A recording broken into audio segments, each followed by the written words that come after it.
Lendo aqui o texto aqui de Abacuque 3,6. Para e mede a terra, falando de Deus, ele para e mede a terra. Olha e sacode as nações, os montes antigos se destroem, e as velhas colinas se abatem. E o seu andar é assim desde a eternidade, desde sempre. Olha o poder aqui, entendeu? Isso aqui, né, mostra o poder de Deus, a grandeza dele, né? Mateus 10:29. Não se vende 2 passarinhos por uma pequena moeda, mas nenhum deles cairá no chão, se não for da vontade do Pai. E aí tem aquela história, né? A vontade permissiva, perfeita vontade de Deus e a vontade permissiva. Na nossa antiga igreja, eles falavam muito sobre isso, a perfeita vontade. Depois, né, a gente entendeu que isso aí não é muito correto. Mas toda a heresia tem um fundo de verdade. Entendeu? Né? Num certo sentido, é lógico que tem a perfeita vontade de Deus e a vontade permissiva. É lógico que tem. Só que nós entendemos que a vontade permissiva já é a perfeita. Se ele permitiu, veja bem, se eu permito você fazer alguma coisa, pode ser que não seja a minha vontade perfeita. Eu só permiti porque às vezes eu não tenho condições de impedir. Prestou atenção? Mas Deus, se ele permitiu, porque é a perfeita vontade dele, porque ele tem perfeita condição de impedir. Você entendeu? Se ele não impediu, é porque é a perfeita também. Entendeu? Então não muda muito, né? Então, Deus matou. Não foi ele que matou, ele permitiu. Não, peraí. O Valmir matou ali. Não foi o Valmir que matou, o Valmir permitiu. Bom, eu permiti porque eu não tinha condições de impedir, mas Deus, ele sempre tem condições de impedir, e se ele não impediu, foi ele que matou, em outras palavras. Perfeito? Entendeu? Então Deus é soberano, irmão. Ele está no controle de tudo, né? Então esse negócio que a perfeita vontade de Deus e a vontade permissiva faz, num certo sentido, até que não está errado, mas né? Não, toda a vontade de Deus, ela é perfeita, né? Ela é perfeita a vontade de Deus. Então aqui né? Não tem muito isso. Provérbios 16:33. A sorte se lança no colo, mas do Senhor procede toda a decisão. A sorte se lança, você vê. Jogaram a moeda lá, os marinheiros lá, né, no Jonas lá, jogaram a moeda, mas a moeda caiu do lado que Deus queria. Porque quem tinha que cair para Jonas, né? Já estava determinado que era Jonas o impedimento ali. E a moeda caiu para quem? Jonas. Por quê? Coincidência? Não. Jesuscidência. Foi Deus que fez a moeda cair. Deus tem um controle. Você pode jogar moeda, mas Deus sabe. Você acha que Deus ia permitir que um apóstolo fosse apóstolo sem ser da perfeita vontade dele? Você acha que Deus ia permitir? Mas foi os apóstolos que jogaram a moeda. Mas quem fez a moeda cair sobre Matias, pode ter certeza que foi Deus. Porque aquele Matias já estava escolhido para ser apóstolo antes da fundação do mundo. Pode ter certeza. Assim como Judas estava escolhido desde a fundação do mundo para ser, né, o traidor, né? Ele nasceu para isso, entendeu? Então vamos lá, 1 Reis. Porque as pessoas, principalmente as igrejas modernas, muitas vezes eles até acreditam que as coisas boas, Deus está no controle, mas as coisas ruins, não. Aí vem aquela doutrina dualismo, chamado de dualismo. Tem 2 deuses, tem o Deus do bem e o Deus do mal, que no caso é o diabo, né? O diabo, Deus do mal, entendeu? Então tem até um versículo lá na Bíblia que fala, aí vem o Deus desse século com letra minúscula, está se referindo ao diabo. Não significa que a Bíblia afirma que o diabo é um Deus. Significa que muitos fazem dele um Deus. Significa que ele é um Deus. O que o texto está querendo dizer? O Deus de muita gente, mas nosso não. Nós, nem com letra maiúscula, nem com minúscula, não tem nada. Nós só conhecemos um Deus. Agora tem gente que faz dele um Deus. Tem ou não tem? Né? Então, pode ser Deus para quem faz dele um Deus. Para nós não. Né? Ele não é Deus de coisa nenhuma. Olha 1 Reis. Olha isso aqui. Olha isso aqui. 1 Reis 22:34. Então um homem preparou o seu arco e feriu o rei de Israel entre as juntas de sua armadura. E o rei disse ao condutor do seu carro: volta e tira-me do combate, porque estou gravemente ferido. O cara tirou. Né? Se a gente for ler o contexto todo aqui, que não dá, né? Aqui é enorme, né? Tinha que ler 2 páginas. For ler o contexto todo lá, era para Deus, era da vontade de Deus que o rei de Israel fosse atingido, né? Você vê ali nas entrelinhas que era isso mesmo, entendeu? O cara tirou, entre a armadura tem aquela frestinha ali que é para a armadura o cara se mobilizar, porque se ela for fixa, ele não consegue se mexer. A flecha, o cara tirou a esmo e acertou na frestinha. Provérbios 21. O coração do rei é como a corrente de águas nas mãos do Senhor. Ele o dirige para onde quer. Então fica bem claro aqui que o coração do rei, Deus levanta homens para juízo. Juízo. Então eu creio que todo o rei ímpio, ele é levantado para juízo da nação. Deus levantou Nabucodonosor e chamou Nabucodonosor de meu servo, um rei ímpio, e levantou esse rei para ir para destruir Israel, matou criança, matou todo mundo, por causa do pecado. Por que Deus, quando alguém peca, Deus tem que matar? Muitas vezes. Por quê? Porque Deus não volta atrás com a sua palavra, Ele deu a palavra, entendeu? Que teria que ser assim, se você não fizer, vai ter isso, vai ter aquilo. Tem ali a misericórdia, mas a misericórdia, lembre-se, a misericórdia é para quem se arrepende e pede perdão. Para aquele que insiste no coisa, vem o juízo. Deus pode ter te tirado de um lugar, levado para outro, por uma questão de juízo. O juízo de Deus sobre a sua vida, mas Ele pode ter te tirado de um lugar, levado para outro, por uma questão de propósito, entendeu? Às vezes Ele tem um propósito na sua vida, e esse propósito, nesse lugar que você estava, não vai se cumprir, entendeu? E muitas vezes não significa que o lugar que você estava era ruim, entendeu? Eu vou contar um fato, que eu já contei aqui, mas muitos não ouviram, e no contexto aqui eu entendo que é bem relevante eu contar esse fato. Quando eu estava em Ubatuba, eu não era o pastor principal da igreja. Uma igreja enorme, tinha 400 pessoas. Na verdade, eram 3 igrejas, né? Juntando as 3, dava 400 pessoas. Eu era pastor de uma igreja do bairro e pastor auxiliar do pastor principal na igreja grande, na igreja do centro. Era auxiliar ali, um pastor auxiliar. Já era pastor, mas era um pastor auxiliar, né? E um dia lá eu fiz... Vamos fazer um projeto lá, fiz 24 horas de oração e jejum, 24 horas de oração e jejum, ininterrupta. Então eu combinei com os irmãos, quem pode vir da manhã até as 2, levanta a mão, quem pode vir? Aí combinou, cada hora, de hora em hora, as pessoas oravam uma hora cada um, todos vão orar 1 hora aqui, entendeu? E não ao mesmo tempo, para não parar a oração. Só que eu fiquei às 24 horas, né? Os irmãos eram 1 hora para cada um, e eu fiquei às 24 horas. Só que ninguém é de ferro, e teve um momento lá que eu dei uma cochilada, entendeu? Mas eu, irmãos, eu não sei, de verdade, eu não sei se foi sonho ou se Deus falou comigo acordado mesmo. Eu não sei dizer, irmãos, sinceramente eu não sei dizer.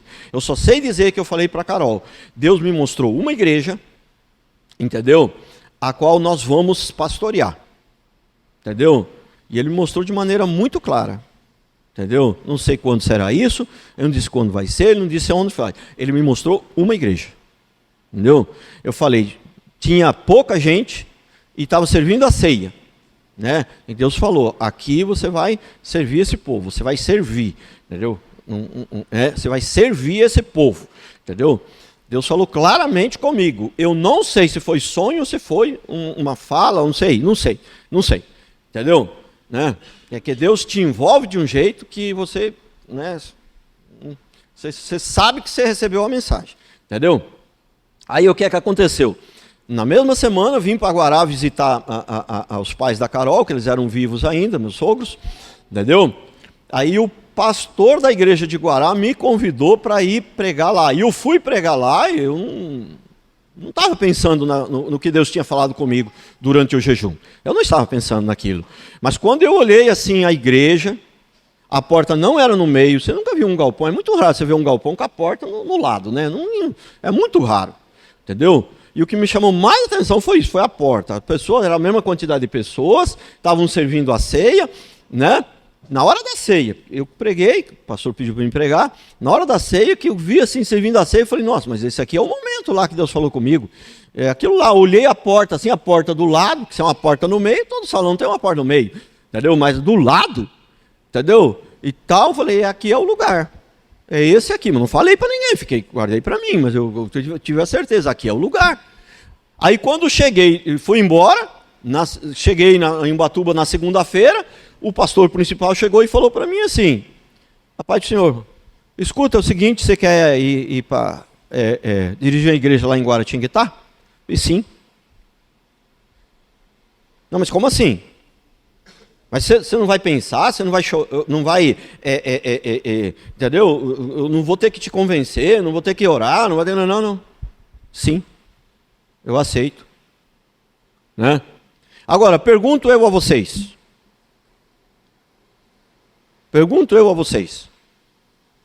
Se eu não tivesse vindo, existiria a resgatar? Não. O Rodrigo naquela época tinha 16, 17, entendeu? Nem ele teria vindo. E não existiria a resgatar. Então você vê, não é questão que lá é uma cidade ruim. Eu estava feliz lá. Eu estava super feliz. Agora, Deus falou comigo, porque eu sou um grande homem de Deus, porque eu sou um cara maravilhoso. Por isso ele falou de maneira tão clara? Não. Porque se ele não falasse de maneira muito clara, jamais viria. Eu estava feliz lá, eu estava bem lá, eu tinha muitas propriedades lá, entendeu?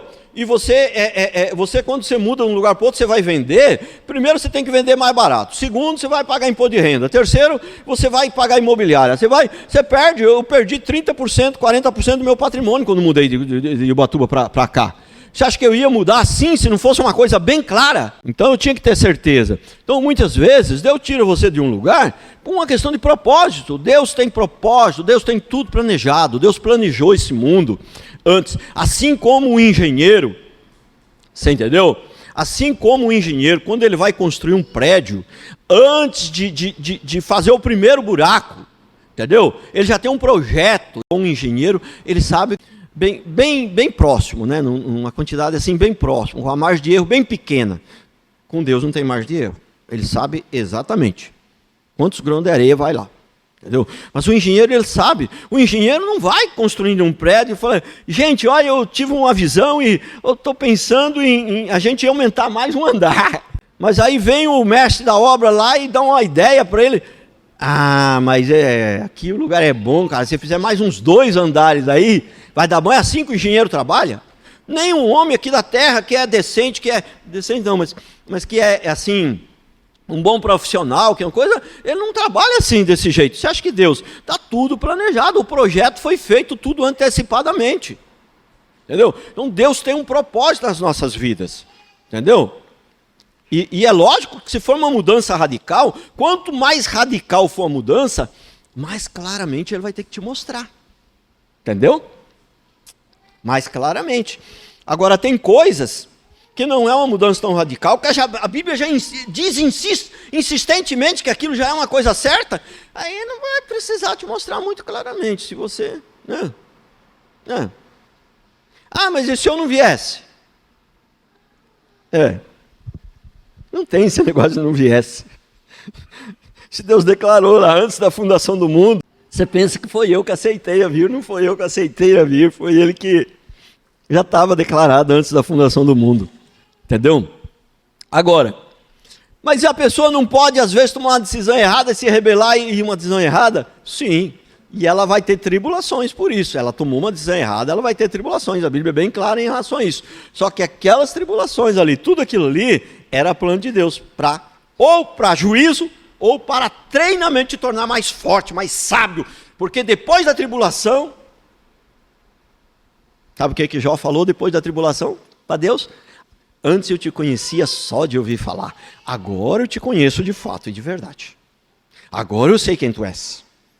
Agora eu sei, eu te conhecia. Ele não falou isso, mas pode ter certeza, os modernos hoje é isso que fala, né? Eu te conhecia só como Deus do amor, agora eu te conheço como Deus da justiça. Eu te conheço como Deus do amor, mas te conheço também como Deus da justiça. Como Deus que pune, como Deus que treina, como Deus que né? Deus é soberano e ele controla tudo. Por isso que não tem livre-arbítrio, irmãos. Por quê? É o que eu falo também. Os pentecostais creem na soberania de Deus. Creem entre aspas, porque se eles creem também no livre-arbítrio. Mas são duas contradições. Entendeu? Ou Deus é soberano ou o homem tem livre-arbítrio. Ou tudo é Deus que decide, ou o homem tem livre-arbítrio. São duas coisas totalmente contraditórias. Não tem como ter as duas coisas. Não tem como Deus ser soberano, decidir todas as coisas e o homem ter livre-arbítrio. Voltando ao engenheiro. Não tem como o engenheiro decidir todas as coisas na construção do prédio se os pedreiros têm livre-arbítrio. Se eles podem fazer o que quer. Consegue entender isso? Não tem como. São contradições. Então aí você vê que a doutrina, aí você vê que a teologia desses que crê na soberania de Deus aí meio pela metade, ela desmonta. Ela desmonta na hora que eles falam que o homem tem livre-arbítrio. Ali ela desmonta. Né? Então tem doutrinas, a doutrina errada, né? ela não se sustenta. Se você vai indo, vai estudando, vai pegando os versículos, vai estudando, chega uma hora que ela desmonta. Né? É igual o prédio com o alicerce errado. Você vai subindo, vai subindo, vai subindo, chega uma hora que ele cai. Chega uma hora que ele cai, desmonta. Entendeu? Então, uma doutrina errada, a princípio, porque tem muitas doutrinas que elas são erradas que elas parecem verdade. Ela parece verdade, tudo indica que é verdade, dá quase para provar que ela é verdade, mas é uma mentira. Isso chama-se sofisma ou falácia. Né? Algo que parece verdade, tudo indica que é verdade, quase dá para provar que é verdade, mas é uma mentira. Entendeu? Então, então, as falsas doutrinas, a princípio, elas parecem até meio maravilhosas, até, e parecem bíblicas. Mas se você vai estudando, chega uma hora que ela desmonta. Chega uma hora que ela bate na parede e não tem mais para onde ir. Chega uma hora que encontra contextos que fala, opa, isso aqui não bate, não combina. Como que alguém é soberano, Deus é soberano, totalmente soberano, e o homem tem livre-arbítrio? Como? Essas duas coisas não batem, não encaixa. Né? Se o engenheiro é soberano e a decisão é toda dele, e os pedreiros têm livre-arbítrio, o servente também, aí não tem jeito. Aí não dá. Então esse engenheiro não é soberano. As decisões não estão todas na mão dele. Né? Prestou atenção? Então, ó, as pragas do Egito, quem que controlou tudo isso? Né? Quem controlou as pragas do Egito? Tudo foi Deus. Tudo foi Deus. O fogo da fornalha lá, que não queimou o Sadraque, Mesaque e Abednego, quem foi? Quem controla o mar? É Deus. O vento, a tempestade. No livro de Jonas aqui, que é o que nós estamos estudando. Quem controlou o vento, o mar, a tempestade, o céu e a terra, e o mar? Foi tudo ele que criou, ele controla. Simples assim. Quem controlou a boca dos leões? Quem controlou a boca da baleia que engoliu Jonas? E Deus controlou a boca da baleia para engolir o Jonas, controlou a boca da baleia para ele soltar Jonas lá em Nínive, no lugar que ele queria. Quem controla a moeda? Que é o que já falamos aqui, né? Quem controla a moeda para cair o lado que quer? É Deus. Quem controla o fio de cabelo que cai? O meu. Foi da vontade dele que caísse um bocado. Né? Foi da vontade dele que caísse um bocado. O Marco, não foi da vontade dele que caísse muito, mas também foi da vontade de Deus que ficasse branquinho, né, Marco? Tudo branquinho. Nozinho Cláudio Duarte. Então o fio de cabelo Deus controla. A flecha, quem controlou a flecha? Que entrou na junta da armadura do cara, né? Irmãos, eu sei que algumas vezes eu já falando sobre a soberania de Deus, não foi uma nem duas, foram algumas vezes. A pessoa pergunta, mas pastor, é muito importante a gente saber isso, no que isso vai mudar a vida da gente? Eu falei, em tudo.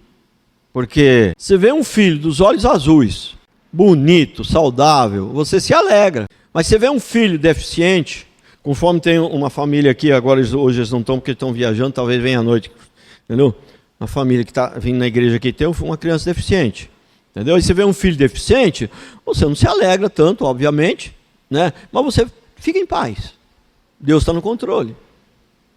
E se vem um filho morto, nasce morto, aí a alegria não tem como ter, mas você fica em paz, você fica tranquilo. Entendeu? Vê como faz diferença isso na vida da gente. Né? Vê como faz diferença. Né? Então Deus está no controle de tudo. Ah, seu filho está desviado. Poxa, mas criei meu filho na igreja, ensinei ele direitinho, com 18 anos ele se desviou. É lógico que você não vai ficar feliz, é lógico que aquilo vai te trazer ali uma tristezazinha, mas você vai continuar em paz. Fala, se ele for escolhido, entendeu? Deus vai trazer ele de volta. Se ele não foi, louvado seja o nome do Senhor, porque o Senhor sabe todas as coisas.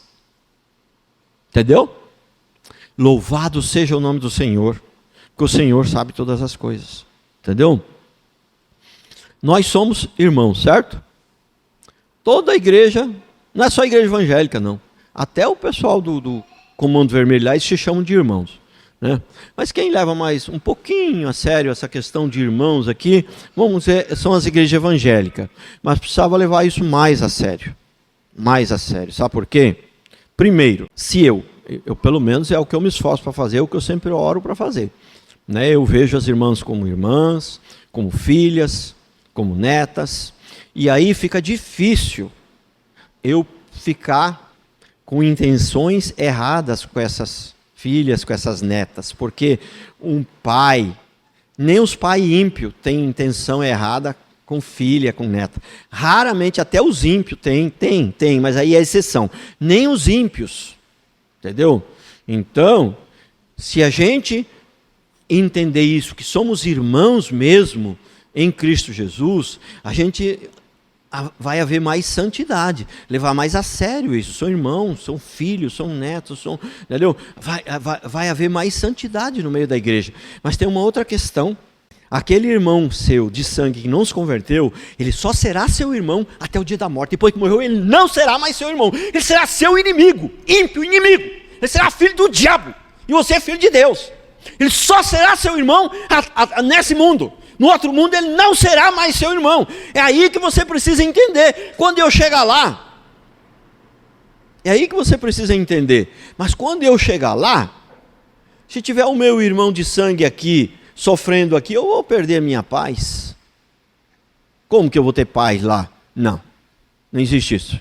Lá na parábola do rico e do Lázaro, o cara estava lá, ele ainda via os irmãos dele como irmãos. Mas é uma parábola e ali era uma transição. Na verdade, ele não estava no céu ainda no final, ele estava no paraíso, ele estava né? O seio de Abraão é o paraíso. Entendeu? Aonde que é? O que é o paraíso, pastor? O paraíso é uma espécie de anticâmara do céu. É um lugar intermediário, né? Por exemplo, o inferno. Ninguém está no inferno ainda, nem o diabo. A Bíblia diz que o diabo será lançado no inferno. Entendeu? As pessoas, quando a gente fala que está no inferno, o sentido é o seguinte: o inferno está garantido para ele. Ele não se converteu, morreu sem Deus, então ele foi para o inferno. Ele foi para o inferno, mas no inferno, propriamente, literalmente, ele só vai depois do julgamento final. Você entendeu? Ninguém vai ser lançado, né, antes do julgamento. Até na lei do homem aqui é mais ou menos assim, não sei muito bem, não sou advogado, tem um advogado ali, mas é mais ou menos assim. O certo é que quando suspeita que o cara vai matar, um assassino, ele vai matar mais gente, ou então vai fugir do país, aí tem aquela lei, prisão preventiva, né? Mas a princípio, o certo é para o cara ir na cadeia depois que concluir. É isso, doutor? A princípio é essa, né? Agora tem as coisas, né? Aí tem a lei provisória e tal, prisão provisória, o cara vai fugir, ou então vai matar mais gente e tal, é um perigo para a sociedade e tal, mas a princípio tem que ser preso, teria que ir para o julgamento final, né? Entendeu? E lá no céu, eu acho que aqui na terra é mais ou menos assim também, não entendo muito bem, mas no céu com certeza é assim, né? Só vai, né, para a prisão perpétua mesmo depois do julgamento final, depois da conclusão da sentença, né? Segundo princípio, Deus controla a maldade, entendeu? É o que eu falei. Os cristãos modernos, às vezes, eles não têm até muita dificuldade de crer que Deus controla as coisas boas. Ah, Deus me deu um carro. Foi Deus. Ah, bateu o carro, foi o diabo. Não, o diabo não está com essa bola toda. O diabo é só instrumento de Deus. Entendeu? Lá no livro de Jó, os ladrões vieram e roubaram as coisas. A mulher não, ele ficou doente. Ficou doente, outro morreu. Entendeu? Perdeu o dinheiro todo, tudo. Né? E algumas coisas foi realmente o diabo que fez. Mas aí qual que foi a fala de Jó no final? Deus deu, Deus tirou. Foi o diabo que fez, mas foi o diabo, foi só instrumento. Quem estava no controle era Deus. Deus é que está no controle. Deus é que está no controle. Entendeu? Então sempre lembrando, apesar de Deus ser soberano, nós somos responsáveis pelo nosso pecado. Então, quando você faz alguma coisa errada e Deus envia o mal para te punir, entendeu? É porque você fez a coisa errada, você é responsável. Mas o fato de ele estar no controle não isenta o nosso pecado. Não isenta o nosso pecado. Deus controla a maldade humana. João 13, 17 a 18. Se de fato sabeis essas coisas, sereis bem-aventurados se as praticardes. Não me refiro a todos vós, conheço aqueles que escolhi. Mas para que se cumprisse a escritura, comia o pão comigo, traiu-me. Ele fala bem-aventurado, mas eu não me refiro a todos, só aqueles que eu escolhi. João 13:1. Antes da festa da Páscoa, sabendo que Jesus, que havia chegado sua hora de passar deste mundo para o Pai, e tendo amado os seus que estavam no mundo, amou-os até o fim. Você prestou atenção? Aquela conversinha que Deus ama a todos, tenho que repetir isso aqui 300 milhões de vezes. Você vai encontrar versículos na Bíblia que fala que Deus ama todos. Mas se você olhar o contexto, é todos quem? Todos quem? Quando eu digo que eu amo todos, é todos os irmãos aqui da igreja. Não amo todas as pessoas de Pindamonhangaba. Pra você ver que contexto que eu estou falando. Entendeu? Então, né? Antes da festa da Páscoa, sabendo Jesus que havia chegado sua hora de passar deste mundo para o Pai, tendo amado os seus que estavam no mundo. Ele amava os seus. Os escolhidos, eles estão no mundo, mas eles não são do mundo. Esses são meus. Os outros que vão para o inferno, que não querem se arrepender, esses eu não amo. Como que Deus pode amar o ímpio, que não vai se arrepender? Porque baseado nessa doutrina, tem alguns que chegam ao absurdo de achar que Deus ama o diabo também. Você acha que isso não existe? Existe. Tem uma turma boa aí, que tem essa doutrina aí, que acha que Deus é tão amor que ele ama até o diabo. E se pode um negócio desse. Entendeu? Então, a Bíblia é muito clara. O amor verdadeiro, o amor de Deus, ele não tem fim, ele não acaba. Então, baseado nisso, as pessoas acabam não acreditando muito que alguém vai ir para o inferno não existe. Tem tanto crente por aí hoje, crente, entre as pessoas que frequentam a igreja, que acham que o inferno não existe. Por quê? Por causa desse negócio do amor, que Deus ama todo, e é só amor, é só I love you, entendeu? Né? Não, Deus é amor sim, e muito amor, que enviou o seu filho para salvar. Mas ele é justiça também, e ele não volta atrás com a sua palavra, e ele pune quem faz coisa errada, ele pune, entendeu? E os crentes mesmo que fazem coisa errada, geralmente são punidos neste mundo. Na maioria das vezes já são punidos nesse mundo. Agora o ímpio que faz coisa errada, muitas vezes ele não é punido nesse mundo, porque como ele vai para o inferno mesmo, deixa ele ser punido lá, o pagamento dele vai vir lá. Como nós não vamos para o inferno, tem que ser punido aqui. E não é só uma questão de punição, às vezes vem a luta também para nos treinar. Também você pode estar passando por uma tribulação, pode ser uma punição de Deus, coisa errada, mas pode ser um treinamento. Às vezes você está sendo obediente e Deus então quer te levar para um nível mais alto, e aí vem um treinamento, e geralmente o treinamento vem em forma de dificuldade, de luta. Como a gente às vezes não tem tanta certeza naquela hora ali qual é a vontade de Deus, a gente escolhe o mais fácil, e não é errado. Não pode escolher o mais fácil e escolher uma coisa pecaminosa, aí não, mas estou falando, escolher uma coisa mais, por exemplo, você tem uma igreja perto da sua casa, tem uma 20 quilômetros de distância. Você não tem muita certeza qual que é melhor, qual que é boa, qual que não é. O que é que você faz? Fala para mim o que é que você faz. Você escolhe a perto da sua casa. É natural, não tem pecado nisso. Contanto que não seja uma coisa pecaminosa, não tem pecado nisso você escolher o mais fácil. Né? Só que é o seguinte... Tem hora que a gente esquece que Deus tem propósito na vida da gente, e a gente em tudo quer escolher o mais fácil. Parece que se o mais fácil não der certo, parece que Deus não está nesse negócio, parece que, entendeu? Né? Ah, por que eu tenho que andar 20 quilômetros para ir na igreja? Por quê? Porque Deus deve ter um propósito, com certeza. Se você é fiel e está tendo uma vida transformada, se você sente que você ama Deus, mesmo não sendo perfeito, Deus deve ter um propósito nisso. Êxodo 9:12. Mas o Senhor endureceu o Faraó, e este não os atendeu, conforme o Senhor havia falado a Moisés. Outro versículo parecido, Êxodo 7:3 diz assim: eu, porém, endurecerei o coração do Faraó, multiplicarei os meus sinais e as minhas maravilhas na terra do Egito. Preste bem atenção. Deus endureceu o coração do Faraó para o Faraó não deixar o povo ir na primeira.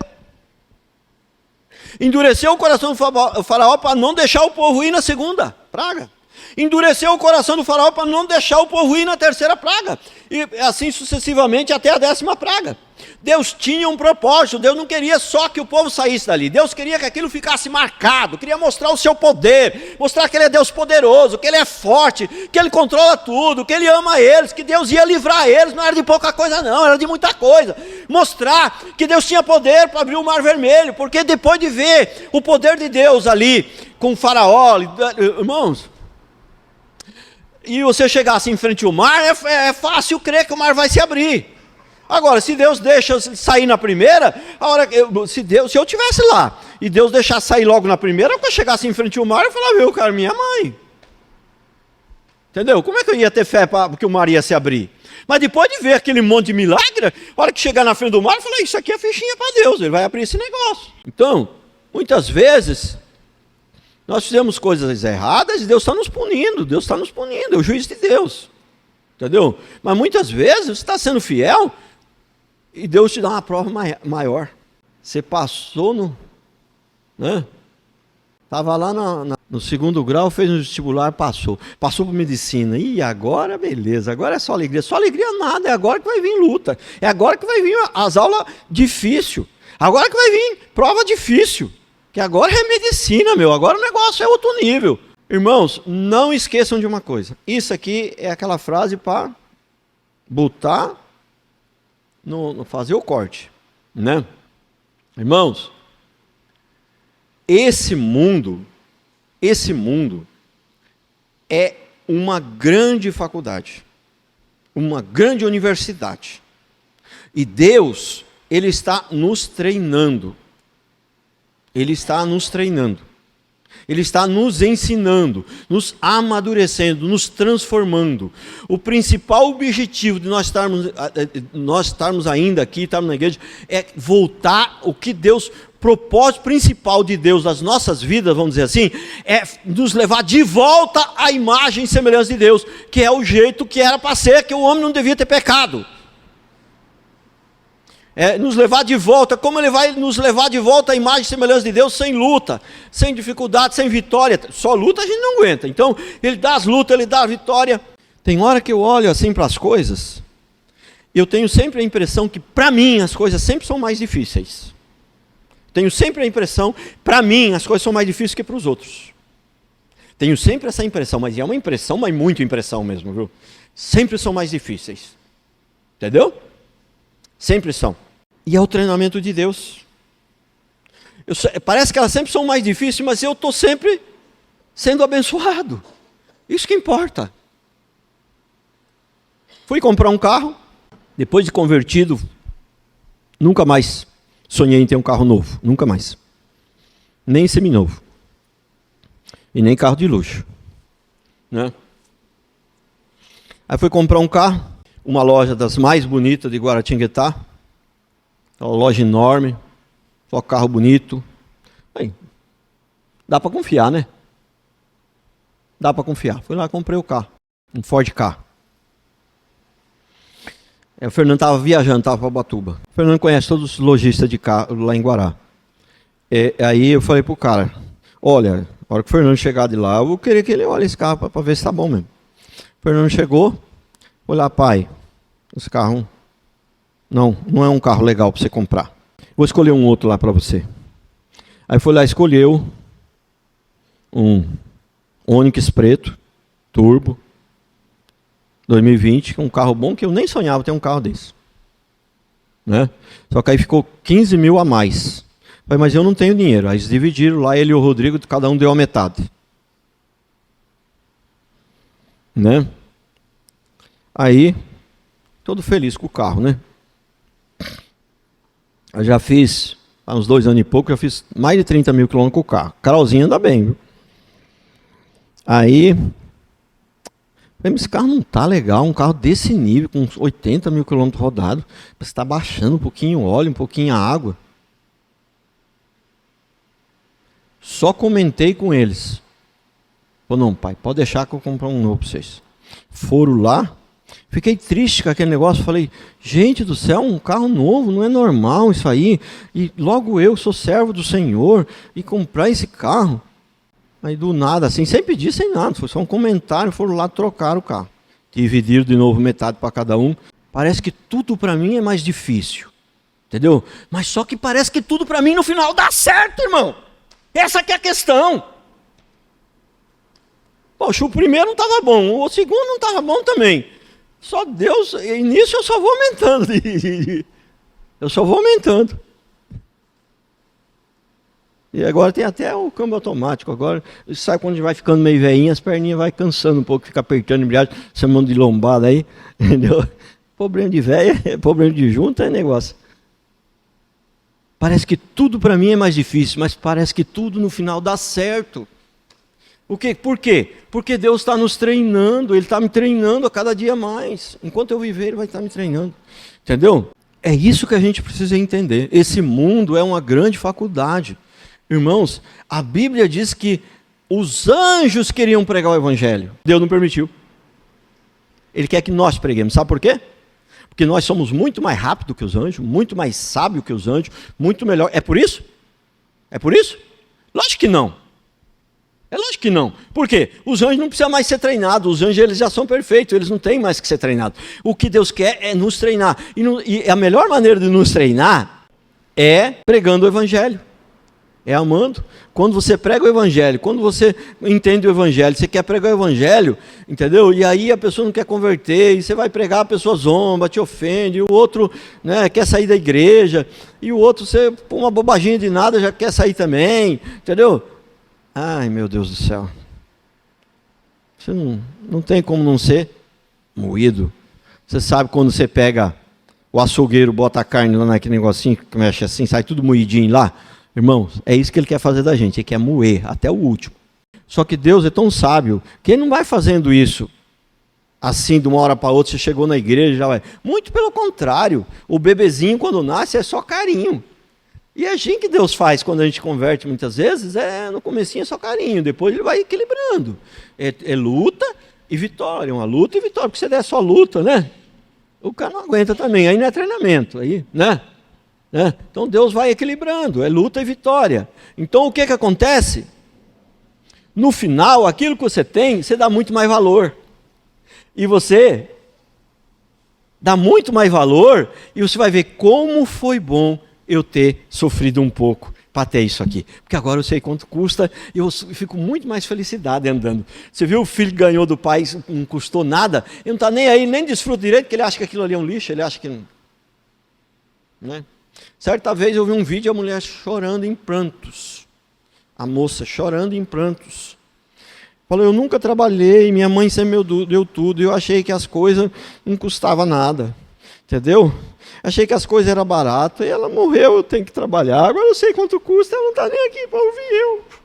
Pedi perdão para ela, chorando, em prantos. Parecia tão real, porque isso aqui na internet tem que tomar cuidado, viu? Porque tem os artistas, os atores da internet, né? Eles põem para pegar. Mas parecia tão real, acho que aquele negócio era verdade. Era verdade. Né? Então, quando uma coisa que você conquistou, ela te dá muito mais prazer do que algo que não te conquistou nada. Uma coisa que você conquistou com um certo sofrimento, certa medida de sofrimento, ela te dá. Essa é uma das maneiras de Deus te alegrar. Né? É uma das maneiras, entendeu? Então uma certa medida de sofrimento, ela faz parte, ela faz bem para nós. Ela faz bem, ela nos amadurece. É igual a plantação. a plantação, eu entendo plantação que eu nasci na roça, viu, irmãos? Talvez vocês não entendem, mas acredite que eu vou falar que eu nasci na roça, entendeu?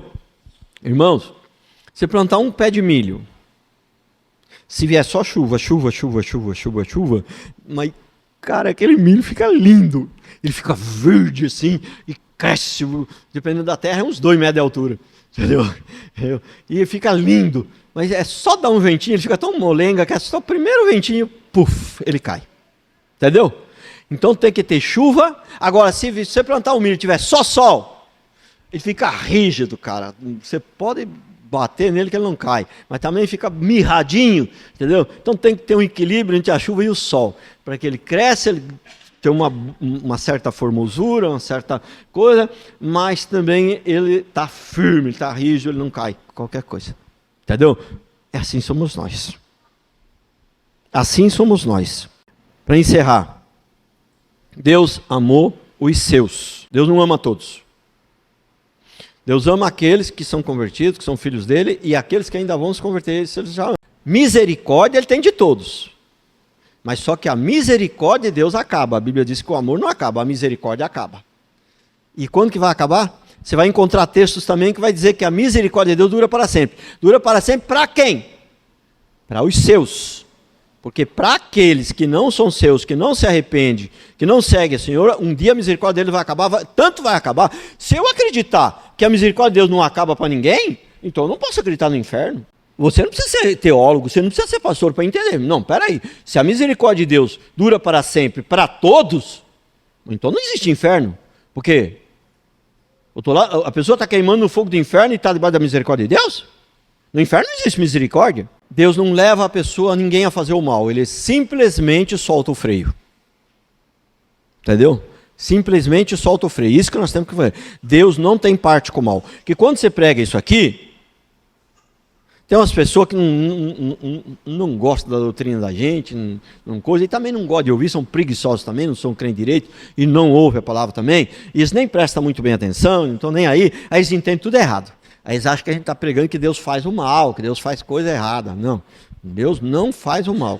Deus, até o faraó ali, ele endureceu o coração do faraó, mas ele não fez o faraó fazer coisa errada. Ele só soltou o freio.